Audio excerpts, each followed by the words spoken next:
श्रीमद् भागवत गीता अध्याय 17 श्रद्धा त्रय विभाग योग। स्वभाव के अनुसार श्रद्धा। अर्जुन ने कहा, हे कृष्ण, जो मनुष्य शास्त्रों के विधान को त्याग कर पूर्ण श्रद्धा से युक्त होकर पूजा करते हैं, उनकी श्रद्धा सतोगुणी, रजोगुणी, तमोगुणी या अन्य किस प्रकार की होती है। श्री भगवान ने कहा, शरीर धारण करने वाले सभी मनुष्यों की श्रद्धा प्राकृतिक गुणों के अनुसार सात्विक, राजसी और तामसी 3 प्रकार की ही होती है। अब इसके विषय में मुझसे सुन, हे भरतवंशी। सभी मनुष्यों की श्रद्धा स्वभाव से उत्पन्न अर्जित गुणों के अनुसार विकसित होती है। यह मनुष्य श्रद्धा से युक्त है। जो जैसी श्रद्धा वाला होता है वह स्वयं वैसा ही होता है, और सात्विक गुणों से युक्त मनुष्य अन्य देवी देवताओं को पूजते हैं। राजसी गुणों से युक्त मनुष्य यक्ष और राक्षसों को पूजते हैं, और अन्य तामसी गुणों से युक्त मनुष्य भूत प्रेत आदि को पूजते हैं। जो मनुष्य शास्त्रों के विधान के विरुद्ध अपनी कल्पना द्वारा व्रत धारण करके कठोर तपस्या करते हैं, ऐसे घमंडी मनुष्य कामनाओं, आसक्ति और बल के अहंकार से प्रेरित होते हैं। ऐसे भ्रमित बुद्धि वाले मनुष्य शरीर के अंदर स्थित जीवों के सम्मुख और हृदय में स्थित मुझ परमात्मा को भी कष्ट देने वाले होते हैं। उन सभी अज्ञानियों को तो निश्चित रूप से असुर ही समझ। स्वभाव के अनुसार आहार, यज्ञ, तप और दान। हे अर्जुन, सभी मनुष्यों का भोजन भी प्रकृति के गुणों के अनुसार 3 प्रकार का प्रिय होता है, और यज्ञ, तप और दान भी 3 प्रकार के होते हैं। इनके भेदों को तू मुझसे सुन। जो भोजन आयु को बढ़ाने वाले, मन बुद्धि को शुद्ध करने वाले, शरीर को स्वस्थ कर शक्ति देने वाले, सुख और संतोष को प्रदान करने वाले, रसयुक्त, चिकना और मन को स्थिर रखने वाले तथा हृदय को भाने वाले होते हैं, ऐसे भोजन सतोगुणी मनुष्यों को प्रिय होते हैं। कड़वे, खट्टे, नमकीन, अत्यधिक गरम, चटपटे, रूखे, जलन उत्पन्न करने वाले भोजन रजोगुणी मनुष्यों को रुचिकर होते हैं, जो कि दुख, शोक तथा रोग उत्पन्न करने वाले होते हैं। जो भोजन अधिक समय का रखा हुआ, स्वादहीन, दुर्गंधयुक्त, सड़ा हुआ, अन्य के द्वारा झूठा किया हुआ और अपवित्र होता है, वह भोजन तमोगुणी मनुष्यों को प्रिय होता है। जो यज्ञ बिना किसी फल की इच्छा से शास्त्रों के निर्देशानुसार किया जाता है, और जो यज्ञ मन को स्थिर करके कर्तव्य समझकर किया जाता है, वह सात्विक किया गया होता है। परंतु हे भारत श्रेष्ठ, जो यज्ञ केवल फल की इच्छा के लिए अहंकार से युक्त होकर किया जाता है, उसको तू राजसी यज्ञ समझ। जो यज्ञ शास्त्रों के निर्देशों के बिना, अन्न का वितरण किए बिना, वैदिक मंत्रों के उच्चारण के बिना, पुरोहितों को दक्षिणा दिए बिना और श्रद्धा के बिना किए जाते हैं, उन यज्ञ को तामसी यज्ञ माना जाता है। ईश्वर, ब्राह्मण, गुरु, माता पिता के समान पूज्यनीय व्यक्तियों का पूजन करना, आचरण की शुद्धता, मन की शुद्धता, इंद्रियों विषयों के प्रति अनासक्ति और मन, वाणी और शरीर से किसी को भी कष्ट न पहुंचाना शरीर संबंधी तप कहा जाता है। किसी को भी कष्ट न पहुंचाने वाले शब्द बोलना, सत्य बोलना, प्रिय लगने वाले हितकारी शब्द बोलना और वेद शास्त्रों का उच्चारण द्वारा अध्ययन करना वाणी संबंधी तप कहा जाता है। मन में संतुष्टि का भाव, सभी प्राणियों के प्रति आदर का भाव, केवल ईश्वरीय चिंतन का भाव, मन को आत्मा में स्थिर करने का भाव और सभी प्रकार से मन को शुद्ध करना मन संबंधी तप कहा जाता है। पूर्ण श्रद्धा से युक्त होकर मनुष्यों द्वारा बिना किसी फल की इच्छा से उपर्युक्त 3 प्रकार से जो तप किया जाता है, उसे सात्विक तप कहा जाता है। जो तप आदर पाने की कामना से, सम्मान पाने की इच्छा से और पूजा कराने के लिए स्वयं को निश्चित रूप से कर्ता मानकर किया जाता है, उसे क्षणिक फल देने वाला राजसिक तप कहा जाता है। जो तप मूर्खतावश अपने सुख के लिए दूसरों को कष्ट पहुंचाने की इच्छा से अथवा दूसरों के विनाश की कामना से किया जाता है, उसे तामसी तप कहा जाता है। जो दान कर्तव्य समझकर बिना किसी उपकार के भावना से उचित स्थान में उचित समय पर और योग्य व्यक्ति को ही दिया जाता है, उसे सात्विक दान कहा जाता है। किंतु जो दान बदले में कुछ पाने की भावना से अथवा किसी प्रकार के फल की कामना से और बिना इच्छा के दिया जाता है, उसे राजसी दान कहा जाता है। जो दान अनुचित स्थान में अनुचित समय पर अज्ञानता के साथ अपमान करके अयोग्य व्यक्तियों को दिया जाता है, उसे तामसी दान कहा जाता है। ओम तत् शब्द की व्याख्या सृष्टि के आरंभ से ओम अर्थात परम ब्रह्मा सात अर्थात वह सात अर्थात शाश्वत, इस प्रकार से ब्रह्म को उच्चारण के रूप में 3 प्रकार का माना जाता है और इन तीनों शब्दों का प्रयोग यज्ञ करते समय ब्राह्मणों द्वारा वैदिक मंत्रों का उच्चारण करके ब्रह्मा को संतुष्ट करने के लिए किया जाता है। इस प्रकार ब्रह्म प्राप्ति की इच्छा वाले मनुष्य शास्त्र विधि के अनुसार यज्ञ, दान और तप रूपी क्रियाओं का आरंभ सदैव ओम शब्द के उच्चारण के साथ ही करते हैं। इस प्रकार मोक्ष की इच्छा वाले मनुष्यों द्वारा बिना किसी फल की इच्छा से अनेकों प्रकार से यज्ञ, दान और तप रूपी क्रियाएं तत्शब्द के उच्चारण द्वारा की जाती है। हे पृथापुत्र अर्जुन, इस प्रकार साधु स्वभाव वाले मनुष्यों द्वारा परमात्मा के लिए सत शब्द का प्रयोग किया जाता है तथा परमात्मा प्राप्ति के लिए जो कर्म किए जाते हैं उनमें भी सत शब्द का प्रयोग किया जाता है। जिस प्रकार यज्ञ से, तप से और दान से जो स्थिति प्राप्त होती है उसे भी सत ही कहा जाता है और उस परमात्मा की प्रसन्नता के लिए जो भी कर्म किया जाता है वह भी निश्चित रूप से सत ही कहा जाता है। हे पृथापुत्र अर्जुन, बिना श्रद्धा के यज्ञ, दान और तप के रूप में जो कुछ भी संपन्न किया जाता है वह सभी असत कहा जाता है। इसलिए वह न तो इस जन्म में लाभदायक होता है और न ही अगले जन्म में लाभदायक होता है। इस प्रकार उपनिषद, ब्रह्म विद्या तथा योग शास्त्र रूप श्रीमद् भागवत गीता के श्री कृष्ण अर्जुन संवाद में श्रद्धा त्रय विभाग योग नाम का 17वां अध्याय संपूर्ण हुआ। श्रीमद् भागवत गीता अध्याय 18 मोक्ष संन्यास योग। अर्जुन, संस्कृत में प्राय प्रयुक्त होने वाले 2 शब्दों संन्यास और त्याग के संबंध में प्रश्न पूछने के साथ संन्यास के विषय पर चर्चा प्रारंभ करता है। हे महाबाहो, हे अंतर्यामिन, केशनाशक संन्यास और त्याग के तत्व को पृथक पृथक जानना चाहता हूं। पंडित जन तो मनोकामना के लिए किए धार्मिक कर्मों के त्याग को संन्यास समझते हैं तथा दूसरे विचार कुशल पुरुष सब कर्मों के फल के त्याग को त्याग कहते हैं।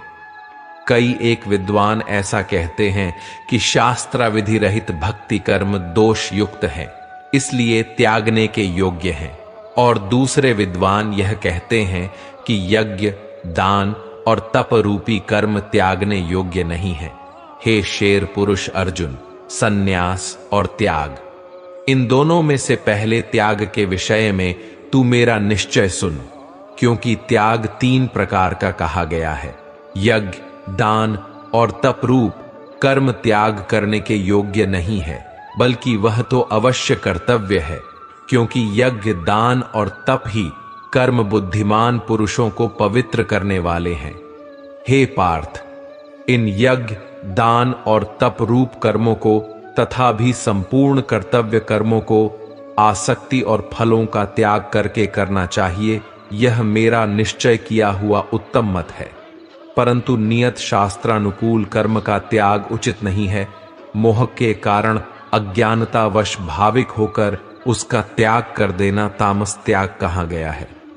जो कुछ भक्ति साधना का व शरीर निर्वाह के लिए कर्म है, दुःखरूप ही है, ऐसा समझकर यदि कोई शारीरिक क्लेश के भय से अर्थात कार्य करने को कष्ट मानकर कर्तव्य कर्मों का त्याग कर दे, तो वह ऐसा राजस त्याग करके त्याग के फल को किसी प्रकार भी नहीं पाता।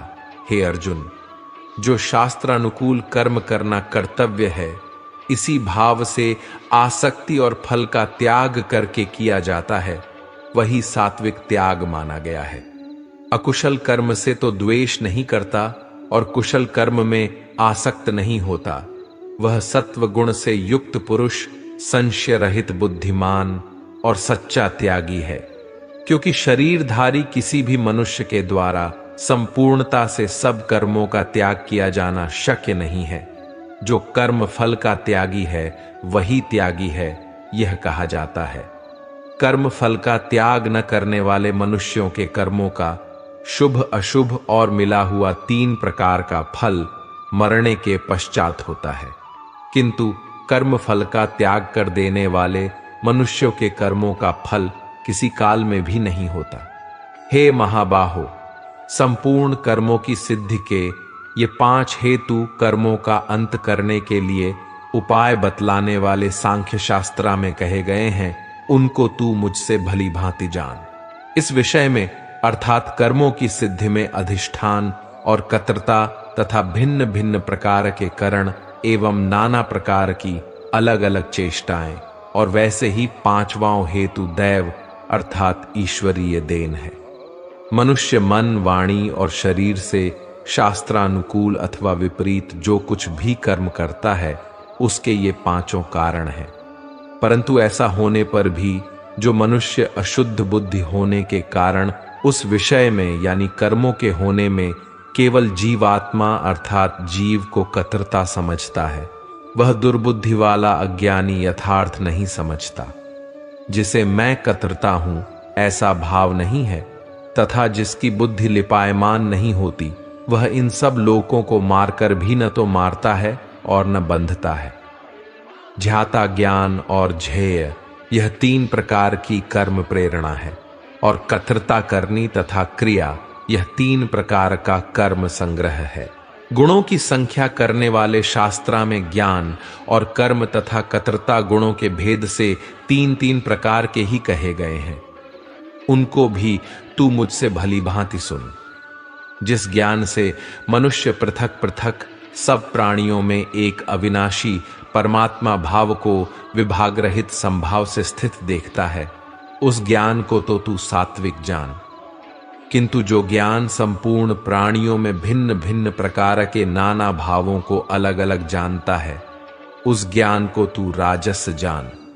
परंतु जो ज्ञान एक कार्य रूप शरीर में ही संपूर्ण के सदृश आसक्त है, तथा जो बिना युक्ति वाला, बिना सोचे व बिना कारण के तुच्छ है, वह तामस कहा गया है।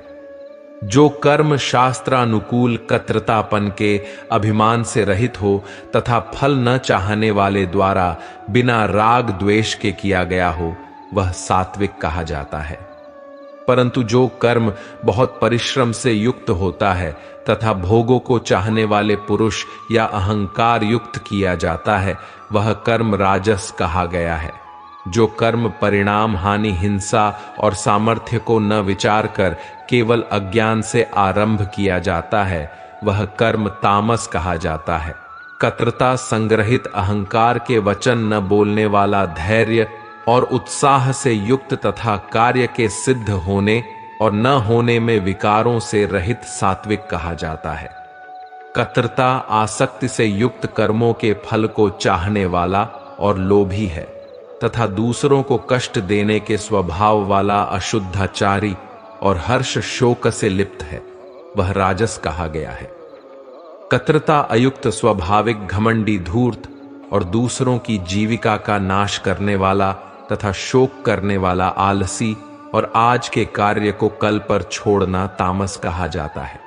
हे धनंजय, अब तू बुद्धि का और धृति का भी गुणों के अनुसार 3 प्रकार का भेद मेरे द्वारा संपूर्णता से विभाग पूर्वक कहा जाने वाला सुन। हे पार्थ, जो बुद्धि प्रवृत्ति मार्ग और निवृत्ति मार्ग को, कर्तव्य और अकर्तव्य को, भय और अभय को तथा बंधन और मोक्ष को यथार्थ जानती है, वह बुद्धि सात्विकी है। हे पार्थ, मनुष्य जिस बुद्धि के द्वारा धर्म और अधर्म को तथा कर्तव्य और अकर्तव्य को भी यथार्थ नहीं जानता, वह बुद्धि राजसी है। हे अर्जुन, जो तमोगुण से घिरी हुई बुद्धि अर्धम को भी यह धर्म है ऐसा मान लेती है तथा इसी प्रकार अन्य संपूर्ण पदार्थों को भी विपरीत मान लेती है, वह बुद्धि तामसी है। हे पार्थ, जिस अव्यभिचारिणी एक इष्ट पर आधारित धारण शक्ति से मनुष्य भक्ति योग के द्वारा मन, श्वास और इंद्रियों की क्रियाओं को धारण करता है, वह धृति सात्विकी है। परंतु हे पृथापुत्र अर्जुन, फल की इच्छा वाला मनुष्य जिस धारण शक्ति के द्वारा अत्यंत आसक्ति से धर्म, अर्थ और कामों को धारण करता है, वह धारण भक्ति राजसी है। हे पार्थ, नीच स्वभाव वाला जिस निंद्रा, भय, चिंता और दुहक को तथा नशे को भी नहीं छोड़ता, वह भक्ति धारणा तामसी है। हे भरत श्रेष्ठ, अब 3 प्रकार के सुख को भी तू मुझसे सुन। जिस भजन अभ्यास में लीन रहता है और जिससे दुखों के अंत को प्राप्त हो जाता है, जो ऐसा सुख है वह आरंभ काल में यद्यपि विष के तुल्य प्रतीत होता है, परंतु परिणाम में अमृत के तुल्य है। इसलिए वह परमात्मा विषयक बुद्धि के प्रसाद से उत्पन्न होने वाला सुख सात्विक कहा गया है। जो सुख विषय और इंद्रियों के संयोग से होता है, वह पहले भोग काल में अमृत के तुल्य प्रतीत होने पर भी परिणाम में विष के तुल्य है, इसलिए वह सुख राजस कहा गया है।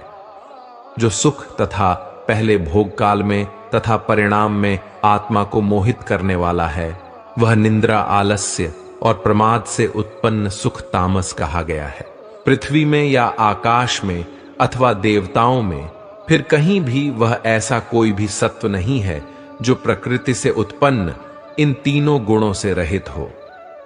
हे परंतप, ब्राह्मण, क्षत्रिय और वैश्यों के तथा शूद्रों के कर्म स्वभाव से उत्पन्न गुणों के द्वारा विभक्त किए गए हैं।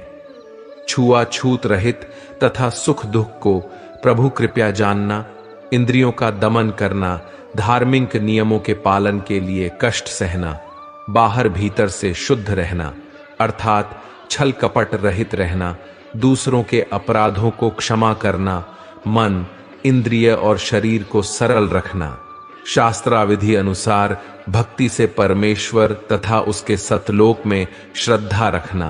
प्रभु भक्ति बहुत आवश्यक है, नहीं तो मानव जीवन व्यर्थ है। यह साधारण ज्ञान तथा पूर्ण परमात्मा कौन है, कैसा है, उसकी प्राप्ति की विधि क्या है, इस प्रकार का ज्ञान और परमात्मा के तत्व ज्ञान को जानना तथा अन्य तीनों वर्णों को शास्त्रा विधि अनुसार साधना समझाना ही ब्रह्म के विषय में कर्तव्य कर्म को जानने वाले ब्राह्मण के कर्म हैं, जो स्वभाव जनित होते हैं, क्योंकि भगवान प्राप्ति के विषय में भक्त के स्वाभाविक कर्म हैं। शूरवीरता, तेज, धैर्य, चतुरता और युद्ध में भी न भागना, दान देना और पूर्ण परमात्मा में रुचि, स्वामी भाव, ये सब के सब ही क्षत्रिय के स्वाभाविक कर्म हैं। खेती, गौ रक्षा और उदर के लिए परमात्मा प्राप्ति का सौदा करना, ये वैश्य के स्वाभाविक कर्म हैं, तथा सब वर्णों की सेवा तथा पूर्ण प्रभु की भक्ति करना शूद्र का भी स्वाभाविक कर्म है। अपने अपने स्वाभाविक व्यवहारिक कर्मों तथा सत्य भक्ति रूपी कर्मों में तत्परता से लगा हुआ मनुष्य परम सिद्धि को प्राप्त हो जाता है। अपने स्वाभाविक कर्म में लगा हुआ मनुष्य जिस प्रकार से परम सिद्धि को प्राप्त होता है, उस विधि को तू सुन। जिस परमेश्वर से संपूर्ण प्राणियों की उत्पत्ति हुई है और जिससे यह माया रूप समस्त जगत व्याप्त है, उस परमेश्वर की अपने स्वाभाविक कर्मों द्वारा अर्थात हठ योग न करके सांसारिक कार्य करता हुआ पूजा करके मनुष्य सिद्धि को प्राप्त हो जाता है। गुण रहित स्वयं मनमाना अर्थात शास्त्र विधि रहित अच्छी प्रकार आचरण किए हुए दूसरे के धर्म अर्थात धार्मिक पूजा से अपना धर्म अर्थात शास्त्र विधि अनुसार धार्मिक पूजा श्रेष्ठ है। अपने वर्ण के स्वाभाविक अर्थात जो भी जिस क्षत्रिय, वैश्य, ब्राह्मण व शूद्र वर्ण में उत्पन्न है, कर्म तथा भक्ति कर्म करता हुआ पाप को प्राप्त नहीं होता। हे कुंती पुत्र, दोष युक्त होने पर भी सहज योग अर्थात वर्णानुसार कार्य करते हुए शास्त्र विधि अनुसार भक्ति कर्म को नहीं त्यागना चाहिए, क्योंकि धुएं से अग्नि की भांति सभी कर्म दोष से युक्त हैं। सर्वत्र आसक्ति रहित बुद्धि वाला, स्पृहा रहित और बुरे कर्मों से विजय प्राप्त भक्त आत्मा तत्व ज्ञान के अतिरिक्त सर्वजनों से संन्यास प्राप्त करने वाले द्वारा उस परम अर्थात सर्वश्रेष्ठ पूर्ण पाप विनाश होने पर जो पूर्ण मुक्ति होती है, उस सिद्ध अर्थात परम गति को प्राप्त होता है, जो कि ज्ञान की श्रेष्ठ उपलब्धि है। उस नैष्कर्म्य सिद्धि को जिसे प्राप्त होकर परमात्मा को प्राप्त होता है, उस प्रकार को हे कुंती पुत्र तू संक्षेप में ही मुझसे समझ। विशुद्ध बुद्धि से युक्त तथा सात्विक धारण शक्ति के द्वारा अपने आप को संयमी करके और शब्दादि विकारों को त्याग कर राग द्वेष को सर्वदा नष्ट करके अन्न जल का संयमी व्यर्थ वार्ता से बचकर एकांत प्रेमी मन कर्म वचन पर संयम करने वाला निरंतर सहज ध्यान योग के प्रायाण वैराग्य का आश्रय लेने वाला अहंकार शक्ति घमंड काम अर्थात विलास क्रोध परिग्रह अर्थात आवश्यकता से अधिक संग्रह का त्याग करके ममता रहित शांत साधक पूर्ण परमात्मा को प्राप्त होने का पात्र होता है। परमात्मा प्राप्ति योग्य हुआ प्राणी प्रसन्न मन वाला योगी न शोक करता है न आकांक्षा ही करता है। ऐसा समस्त प्राणियों में एक जैसा भाव वाला मेरे वाली शास्त्रानुकूल श्रेष्ठ भक्ति को प्राप्त हो जाता है। वह भक्त मुझको जो और जितना हूं ठीक वैसा का वैसा तत्व से जान लेता है तथा उस भक्ति से मुझको तत्व से जानकर तत्काल ही पूर्ण परमात्मा की भक्ति में लीन हो जाता है। मेरे द्वारा बताए शास्त्रानुकूल मार्ग के आश्रित अर्थात मतावलंबी संपूर्ण कर्मों को सदा करता हुआ भी मेरे उस मत अर्थात शास्त्रानुकूल साधना के पूर्ण ज्ञान की कृपया से सनातन अविनाशी पद को प्राप्त हो जाता है। सब कर्मों को मन से त्याग कर तथा ज्ञान योग को आश्रय करके मेरे मत पर आधारित होकर और निरंतर मेरे में चितवाला हो, मेरे में चितवाला होकर तू मेरे द्वारा बताई शास्त्रानुकूल विचारधारा की कृपया से समस्त संकटों को अनायास ही पार कर जाएगा। और यदि अहंकार के कारण मेरे वचनों को न सुनेगा तो नष्ट हो जाएगा, अर्थात योग भ्रष्ट हो गया तो नष्ट हो जाएगा। जो तू अहंकार का आश्रय लेकर यह मान रहा है कि मैं युद्ध नहीं करूंगा, तेरा यह निश्चय मिथ्या है, क्योंकि तेरा क्षत्रिय स्वभाव तुझे जबरदस्ती युद्ध में लगा देगा। हे कुंती पुत्र, जिस कर्म को तू मोह के कारण करना नहीं चाहता, उसको भी अपने पूर्वकृत स्वाभाविक क्षत्रिय कर्म से बंधा हुआ परवश होकर करेगा।